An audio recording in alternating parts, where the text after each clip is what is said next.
Bonjour et bienvenue pour ce nouveau tirage. C'est une grande joie pour moi de vous retrouver aujourd'hui. Ça fait un petit moment que je vous avais pas fait de vidéo et ça me fait très plaisir de revenir avec un nouveau tapis de tirage qui est super chouette, qui vient d'un jeu que j'ai reçu de récemment qui s'appelle le Little Cryptid Oracle, que je vous montrerai. On va prendre une carte pour vous aider à choisir aujourd'hui, mais voilà, c'est un nouveau jeu, enfin un nouvel oracle, et le tapis qui va avec est très chouette, donc voilà, je vous le présente. Il est cool. Aujourd'hui, très heureux de vous retrouver et nous allons faire un tirage sur ce que les cartes ont à vous dire. On va faire ça assez simple. Je pense que ça va être un tirage à 4 cartes, quelque chose de tout simple, mais quand même efficient, bien évidemment. Donc, pour ceux qui ne connaissent pas le principe, c'est un tirage intemporel. Ça veut dire que le moment où vous ressentez l'envie de regarder cette vidéo et de choisir un groupe, c'est que c'est le moment juste pour recevoir des messages. Bien évidemment, ne prenez que ce qui vous parle, ce qui résonne pour vous et ce qui vous fait du bien. Je vous parle de manière générale. Pour les groupes, pour vous aider à choisir, je vais vous montrer déjà les tarots, puis on tirera une carte en plus du Little Cryptid. Mais déjà, nous avons pour le groupe numéro 1, le This Might Hurt Tarot.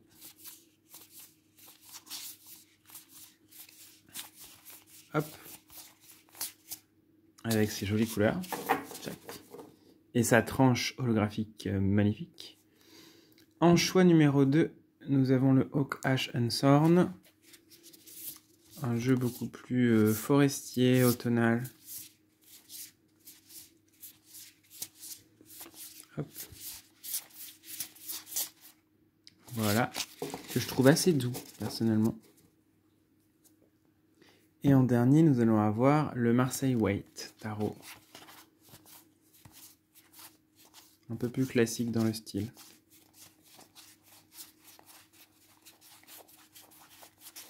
Hop. Ok. Et pour vous aider à choisir, donc, je vais vous tirer une carte du Little Cryptid avec ce magnifique dos de cartes. Donc, c'est tiré de la cryptozoologie, cet oracle, c'est-à-dire que ce sont les créatures mythiques. Par exemple, le monstre du Loch Ness, le Yeti, etc. sont des cryptides, comme on dit. Voilà, c'est pour la petite culture générale. Et donc, c'est un oracle qui rassemble ces créatures un peu mythologiques, pour lesquelles il y a des vraies études qui sont faites, d'ailleurs, pour certaines. Hop. Donc, groupe numéro 1. Groupe numéro 2. Et groupe numéro 3. Hop. Je vais vous les montrer et vous les lire. Le premier, c'est... Alors, je viens de lire le jackalope, une sorte de lapin-cerf. Et le mot-clé associé, c'est mouvement, pour le groupe numéro 1. Deuxième, c'est le skunk ape, avec le mot-clé associé liberté. Et pour le groupe numéro 3, c'est le choc, avec le mot-clé manifestation. On va passer au groupe numéro 1, qui avait choisi le jackalope, que je vais vous mettre ici. Donc, je vais vous tirer 3 cartes du tarot et une carte d'oracle pour venir un peu compléter le message. Hop. L'idée, ça va être de voir avec mes ressentis dans l'instant ce que les cartes ont à vous dire au moment où vous regardez la vidéo.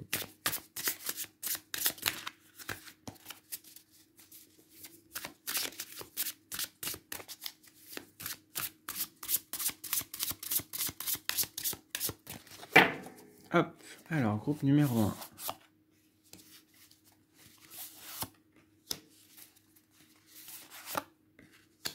Hop, et nous allons prendre une carte du tarot de la dévotion qui viendra rajouter un message en plus, soit pour compléter, soit pour dire un petit peu autre chose. De toute façon, ce sera juste, c'est pour vous le message dont vous avez besoin, avec la carte dont vous avez besoin.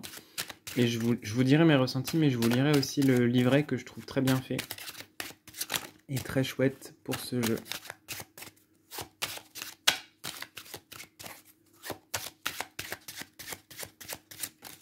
Hop. Et pour vous, ce sera cette carte. Ok, donc on va commencer à retourner les cartes de tarot déjà. Bon, bah c'est pas forcément une période facile pour vous en ce moment, hein. J'ai l'impression que vous vous débattez un petit peu... Vous vous débattez un petit peu avec vos vieux démons, hein. Et quand je dis vieux démons, c'est pas que parce qu'il y a la carte du diable hein, qui est là, mais quand même un petit peu. Alors je vais voir si on peut faire un peu plus le point. Je sais pas si on voit bien les cartes. Elle est assez humoristique cette carte du diable, hein. Il fait pas hyper peur, mais il y a un côté un peu... Ouais, les addictions, les vieux démons, les traumatismes du passé. Ici, j'ai l'impression que ça parle un peu de ça. C'est comme si, en cet instant, vous étiez représenté par ce personnage, comme si c'était le même personnage dans les deux. Donc nous avons le 8 d'épée et le 6 de bâton. Là, j'ai l'impression dans ce tirage, c'est un peu comme vous ressentez en ce moment. Vous avez l'impression que c'est la pluie, que vous êtes entouré d'épées, acérées, de dangers. C'est comme l'épée de Damoclès, vous savez, l'épée qui est au-dessus de la tête, là, qui représente une menace, sauf qu'ici, il y en a 8 et elles sont autour. Et elles enferment, et vous avez l'impression de ne pas voir les choses, d'être enfermé dans les doutes, enfermé dans les peurs, et ne pas voir vraiment ce qui se passe pour vous de manière fluide et concrète, parce que aussi, c'est un petit peu sous la domination de ce diable ici, qui représente un peu les obstacles, ici en tout cas pour vous. Ce diable représente les obstacles à franchir pour vous affranchir, justement, d'une situation compliquée, pour grandir, pour évoluer sur votre chemin. Et donc, ce diable, il regarde avec attention si vous êtes bien toujours dans votre prison, avec l'impression qu'il y a de la pluie, etc. Donc c'est, je pense, une période où vous êtes en train d'expérimenter des doutes, des cailloux dans la chaussure, des épines dans le pied, des choses qui reviennent, parce que en ayant conscience, c'est ce qui va vous permettre de les dépasser. Je me rappelle que le mot-clé ici, pour ce lapin antilope là, c'était mouvement. C'est pour vous mettre en mouvement, pour sortir de cette carte du 8 d'épée, vous mettre en mouvement et vous dire, mais en fait, ma prison là, elle me convient pas du tout, hein. Et je pense que cette carte du 6 de bâton qui est hyper positive, et qui est là vraiment pour adoucir ces deux cartes qui sont quand même assez sombres et assez déplaisantes quand on les tire en général. Ici, ce 6 de bâton, comme je vous disais, c'est comme si vous étiez la même personne. En réalité, vous avez l'impression d'être dans cette prison, d'être enfermé, alors qu'en réalité, vous êtes en train d'obtenir une victoire sur vous-même, d'obtenir une victoire sur vos démons, de vous libérer. Il y a un processus pour vous en ce moment de prendre conscience que vous êtes enfermé, parce que peut-être que vous êtes dans un univers mental où vous avez l'impression que la nuit, tous les chats sont gris, c'est ça qu'on dit, hein? C'est un peu ça. D'avoir l'impression que les choses vont mal, qu'il n'y a que le négatif, ressentir que l'extérieur est compliqué, qu'il n'y a personne, que c'est désert, que les gens sont agressifs. Enfin, tout ça, ça peut être un ressenti de votre environnement aussi, qui est pas simple, qui est compliqué, où vous sentez que c'est... Comment dire? Vous vous sentez seul. Alors qu'en réalité, si vous ouvrez les yeux, que vous faites quelques pas, en fait, il y a du monde qui est là autour de vous, il y a du soutien. Il fait beaucoup plus jour, beaucoup plus soleil que ce dont vous avez l'impression. Et surtout, vous avez beaucoup plus de puissance et de pouvoir que vous ne le croyez. C'est l'influence de ce diable ici qui vous donne l'impression que vous êtes en prison et que c'est compliqué. Parce qu'il y a un peu ce truc donc qui est véhiculé par cette carte de « mais tu vas jamais y arriver ». Et qui es-tu pour croire que tu vas pouvoir te libérer? Qui es-tu pour accomplir de grandes choses? Mais en fait, vous avez tout pour accomplir de grandes choses. On a tous et toutes le potentiel d'accomplir de grandes choses, de nous libérer, de transcender des choses. C'est pour ça aussi qu'on vient vivre notre vie, hein. Ça dépend de vos croyances. Mais si on est dans cette croyance qu'on vient s'incarner pour faire des expériences et pour vivre des choses, ça veut pas dire, il y en a, hein, mais ça veut pas forcément dire que vivre une vie oisive, etc. C'est aussi aller mettre les mains dans le cambouis et nettoyer un peu, arracher les mauvaises herbes, etc. Surtout que on vit une période, globalement, je pense, les personnes qui sont sur Terre en ce moment, et même si vous regardez la vidéo dans 10 ans, on sait pas, mais peut-être, ça peut arriver, c'est une période qui est de l'ordre d'une vie, d'un grand changement, de grandes avancées, de grandes transformations. Ça, on le sait plus ou moins. Et donc, on est venu vivre ça, et on est venu s'alléger, et on est venu nettoyer, libérer. Et en fait, le processus passe par se rendre compte que vous êtes enfermé, se rendre compte que vous avez un bandeau sur les yeux, que vous êtes attaché, qu'il y a des geôliers autour de vous, hein, et les geôliers, ce sont les pensées, c'est le mental, ce sont les doutes, ce sont les peurs. Toutes ces épées, elles représentent ça. Et le geôlier suprême, c'est le diable, donc c'est-à-dire les doutes, les tentations, les traumatismes, etc. Qui vient aveugler ici. Son but, c'est de mettre vraiment, de vous mettre le bandeau sur les yeux. Et une fois que vous avez pris conscience de ça, l'idée, et c'est ce dans quoi vous êtes en dynamique là en ce moment, même si vous êtes encore un peu dans le 8 d'épée, il y a une dynamique de passer au 6 de bâton, qui est une carte où en fait vous vous rendez compte que vous n'êtes pas seul, que vous avez du potentiel, que vous avez tout ce qu'il faut pour transmuter, pour transcender ce qui vous arrive. Donc peut-être que vous êtes dans une période un peu down, ça arrive, ce sont des périodes de doute, ce sont des périodes compliquées. Sachez que c'est en grande partie lié. Il y a des chances en tout cas, je vais le dire comme ça, parce que je ne peux pas savoir votre situation personnelle, mais il y a de grandes chances que ce que vous vivez en ce moment, ce soit lié à une sorte de point de vue plus négatif sur la situation que vous vivez, sur votre vie, sur ce que vous traversez en ce moment, que ça n'est en vérité. Je pense qu'il y a une possibilité de transcender et de transmuter les choses parce que vous avez trop le nez dedans en ce moment, et quand vous allez réussir à en sortir un petit peu, à vous mettre en mouvement, alors vous allez vous rendre compte que vous avez beaucoup de possibilités et que en fait ça va beaucoup mieux que ce dont vous avez l'impression. Voilà, c'est ce que j'avais à vous dire avec ces 3 cartes. Maintenant, on va regarder une carte du tarot de la dévotion. Et nous avons la carte dévotion, donc comme quoi on y est. C'est une très belle carte. Moi, ça me parle là, tel que je le représente, de s'atteler à la tâche, de se mettre en chemin. J'ai l'impression que c'est une personne qui peint une toile ici, hein. On dirait un couteau, pourtant c'est étrange, mais moi, ou qui tisse quelque chose. En tout cas, il y a une idée de construire. Et en fait, par petites touches, on ne se rend pas forcément compte de l'ensemble de ce qu'on est en train de produire. On a l'impression que là, on n'est que dans une couleur, alors qu'en fait, c'est une couleur qui s'inscrit dans des couleurs, dans un tableau plus vaste avec plein d'autres couleurs. Et en fait, ce que vous vivez là, c'est une couleur, mais il y a d'autres couleurs autour. Et c'est une partie de la palette et du tableau qu'est votre vie sur Terre, qu'est votre incarnation et le but de ce pourquoi vous êtes ici. Donc ça parle de dézoomer, de vous rendre compte du plan global plutôt que la chose précise que vous vivez en ce moment et qui est, il y a de grandes chances, assez inconfortable. Je vais vous lire le petit texte dans le livret. Alors, je recherche juste le nom. C'est Dévotion, c'est page 43. Et je vais vous lire le petit texte en vous laissant la carte devant, assez proche que vous puissiez bien la voir. Voilà. Dévotion. Yel travaille dans le calme de son grenier. Dehors, le soleil se lève à peine, mais Yel est déjà en train de mettre la dernière touche sur une broderie complexe. La pièce est nue, mais la tapisserie réchauffe celle-ci de ses chaudes couleurs et de ses motifs. Avec un matériau simple, Yel a créé une belle œuvre complexe, au travers du talent et d'un dur labeur. Mêlées ensemble, les couleurs de son ouvrage créent une nouvelle émotion, un nouveau monde où s'échapper. Signification possible.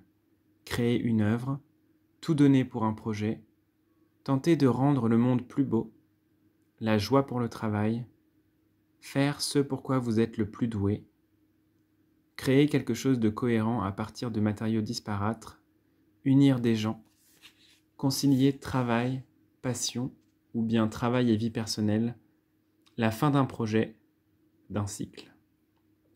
Et là, je vous dis le message de l'auteur par rapport à cette carte. J'ai toujours aimé la broderie, la patience que cela requiert, le talent et l'incroyable beauté qui s'en dégage une fois finie. Les couleurs, les motifs et les textures contribuent à une œuvre que l'on peut observer pour un long moment. Mon arrière-grand-mère était couturière dans une maison parisienne et elle a appris à ma mère une partie de ce qu'elle savait. L'art de la broderie est incroyablement vieux et quand j'ai le temps de le pratiquer, je me sens lié aux anciens, qu'ils soient ou non de mon sang, à leur patience, leurs soins, leur magie. Je pense que ça parle de tracer sa vie soi-même, d'avoir envie de mettre de la couleur et de vous lancer, de ne pas vous laisser enfermer dans le « je suis pas capable », mais au contraire de vous lancer, de vous dire en fait « je reprends le pouvoir ». Je suis créateur, créatrice de ma vie, et si j'ai pas envie de vivre cette situation-là, alors j'en sors parce que c'est pas ce que je souhaite. C'est un peu ce que je ressens pour vous. Voilà. C'est la fin de ce tirage, ce que les cartes ont à vous dire. J'espère que ça vous aura plu, que ça vous aura parlé. N'hésitez pas, si vous en avez envie, à venir discuter avec moi dans les commentaires. C'est toujours un plaisir de vous lire et de papoter ensemble. Je vous souhaite le meilleur et je vous dis à très bientôt. Prenez soin de vous.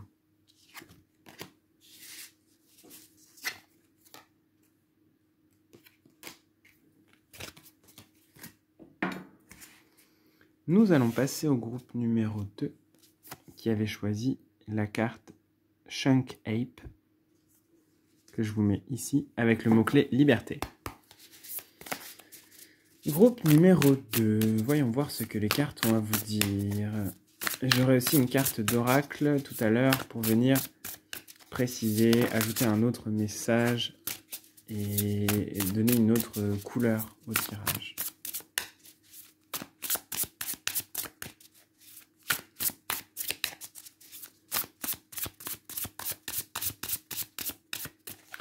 Ok, allons-y ensemble. Donc, groupe numéro 2.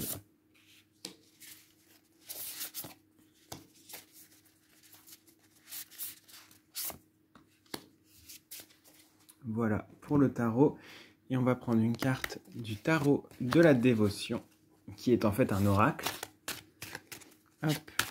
Et je vous dirai un petit peu mes ressentis, mais je vous lirai également le livret, parce que je trouve qu'il est très bien fait et que les messages sont beaux, doux et lumineux, à mon sens.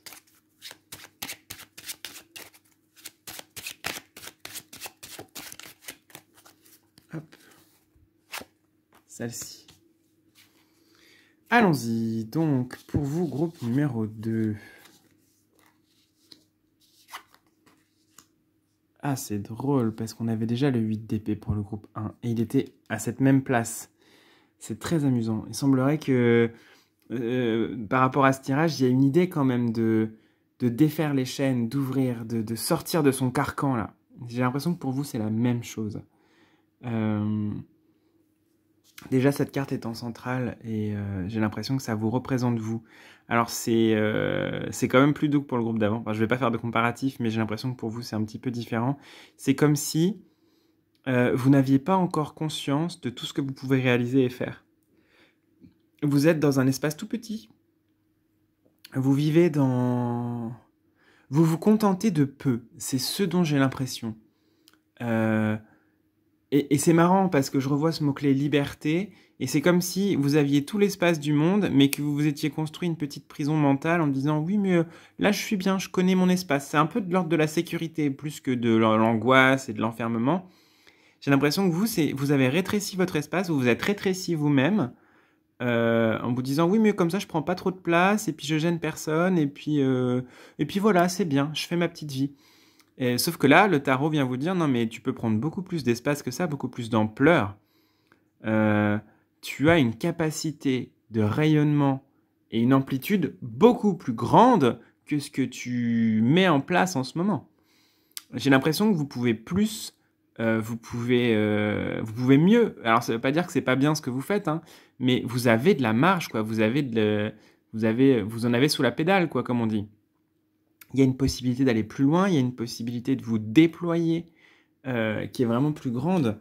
On a cette carte du valet d'épée qui est quand même le défricheur des nouveaux horizons.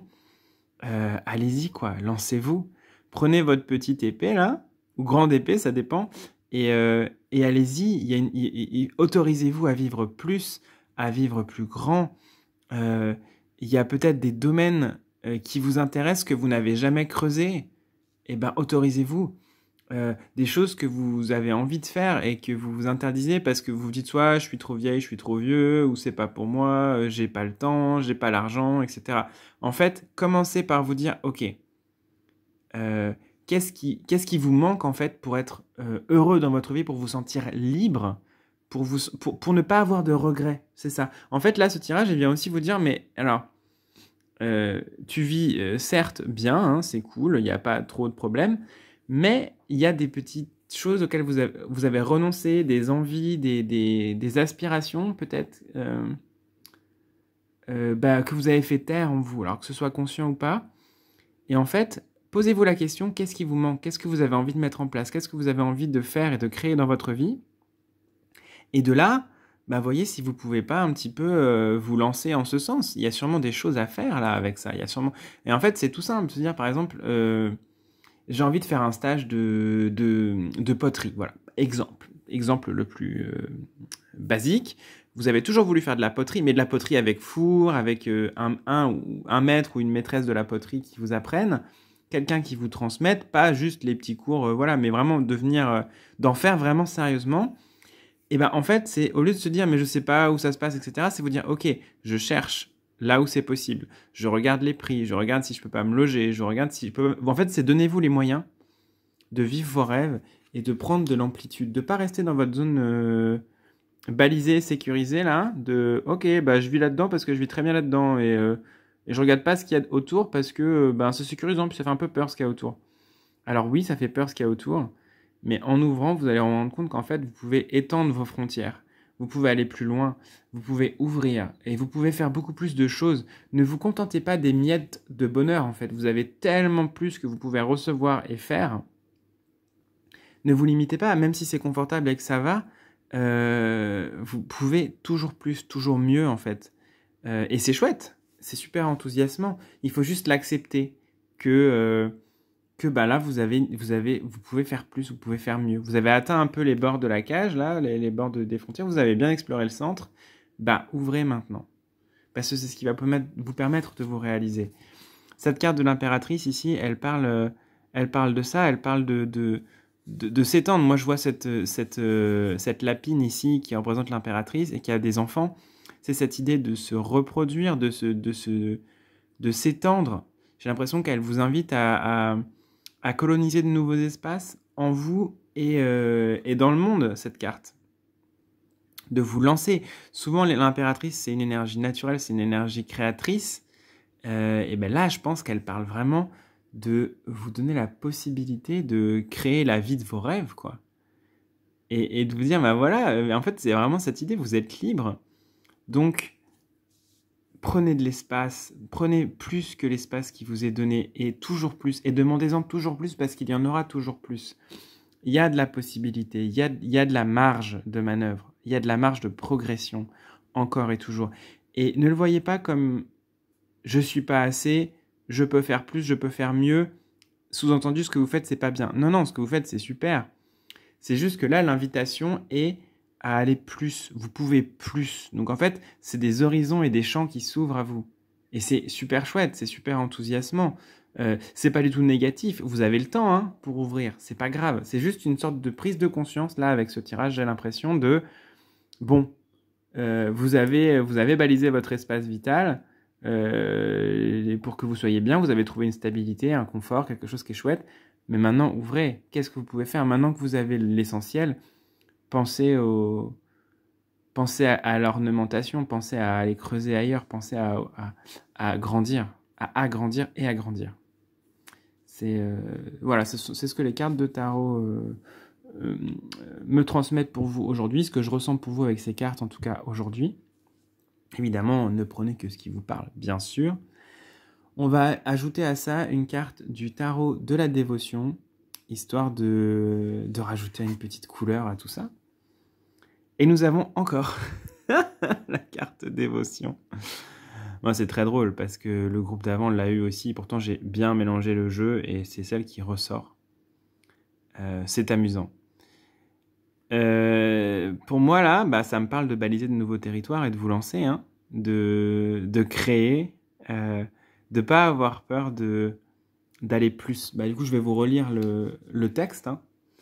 C'est amusant quand même que ce soit la même carte qui tombe, alors que j'ai tout bien mélangé. Dévotion 43. Je vous laisse la carte, comme j'ai fait avec le groupe précédent, au centre. Je vous laisse la regarder et écouter le texte. Dévotion. Yel travaille dans le calme de son grenier. Dehors, le soleil se lève à peine, mais Yel est déjà en train de mettre la dernière touche sur une broderie complexe. La pièce est nue, mais la tapisserie réchauffe celle-ci de ses chaudes couleurs et de ses motifs. Avec un matériau simple, Yel a créé une œuvre belle et complexe, au travers du talent et d'un dur labeur. Mêlées ensemble, les couleurs de son ouvrage créent une nouvelle émotion, un nouveau monde où s'échapper. Signification possible. Créer une œuvre. Tout donner pour un projet. Tenter de rendre le monde plus beau. La joie dans le travail. Faire ce pour quoi vous êtes le plus doué. Créer quelque chose de cohérent à partir de matériaux disparates. Unir des gens. Concilier travail et passion, ou bien travail et vie personnelle. La fin d'un projet, d'un cycle. Et l'auteur nous dit « J'ai toujours aimé la broderie, la patience que cela requiert, le talent et l'incroyable beauté qui s'en dégage une fois finie. Les couleurs, les motifs et les textures contribuent à une œuvre que l'on peut observer pour un long moment. Mon arrière-grand-mère était couturière dans une maison parisienne et elle a appris à ma mère une partie de ce qu'elle savait. L'art de la broderie est incroyablement vieux et quand j'ai le temps de le pratiquer, je me sens lié aux anciens, qu'ils soient ou non de mon sang, à leur patience, leurs soins, leur magie. » Je pense que cette carte vient ici souligner le fait de créer quelque chose de plus grand dans votre vie. Vous voyez, cette idée de la broderie, moi, ça me parle des frontières. Créer une broderie plus grande de votre vie. Utilisez d'autres couleurs, plus de couleurs. Autorisez-vous à ce qu'il n'y ait pas que 4 couleurs, mais peut-être mettre du rose, du orange, du violet, du turquoise, de vous vraiment vous autoriser à teinter votre vie plus sans vous centrer sur le rassurant, même si ça fait du bien aussi, mais c'est vous autoriser à laisser éclater des couleurs chatoyantes dans votre vie. Mettez de la couleur dans votre vie, autorisez-vous à le faire, vous avez le droit. Et c'est possible. Voilà, c'est ce que je ressentais pour vous avec les cartes aujourd'hui. J'espère que ça vous aura plu, que ça vous aura parlé. N'hésitez pas, si vous le souhaitez, à discuter avec moi dans les commentaires. C'est toujours un plaisir de vous lire et de vous répondre. Prenez bien soin de vous et à très bientôt.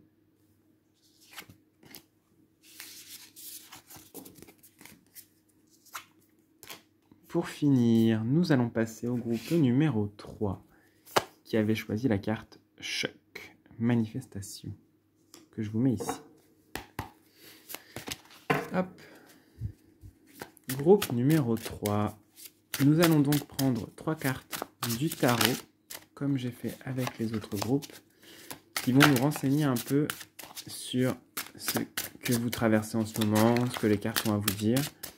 Et on rajoutera une carte d'oracle pour venir un peu préciser tout ça. Hop.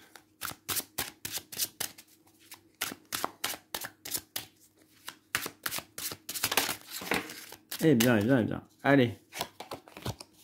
Hop, encore un petit coup et on y va.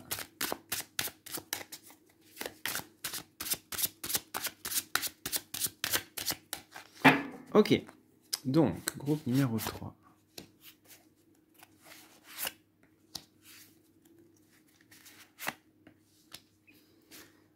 Et nous allons rajouter une carte du tarot de la dévotion, qui en fait est un oracle, mais avec une structure particulière. Ça va venir nous rajouter un élément au tirage. Je vais vous donner d'abord mon interprétation un peu rapide, puis je vous lirai le livret de l'auteur que je trouve très bien fait. Et comme je le disais aux autres groupes, c'est un jeu que j'aime beaucoup.